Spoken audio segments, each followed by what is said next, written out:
Nós estamos apresentando a cifra de criminalidade e de tráfico para a primeira metade de ano, de 1 de janeiro de 2017 até 30 de junho de 2017. Lastimamente, a cifra de criminalidade está mostrando aumento, mas essa aqui é o que me visa trobe, tá a cifra não comparar de 1 de janeiro de 2016 com 30 de junho de 2016, comparar com 1 de janeiro de 2017 com 30 de junho de 2017. KPCN, junto com toda parte na cadena, lo põe extra atenção para vir com uma barrada caminha a constatar aumento.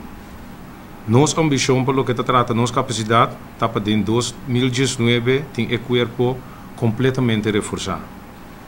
Para lograr essa aqui, grupo extra de aspirantes a iniciar um estudo básico em fevereiro de 2017. Agora que tem 2 classes de aspirantes.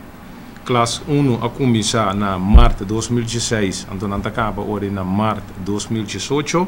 Classe 2 a iniciar em março de 2017 e acaba em março de 2019.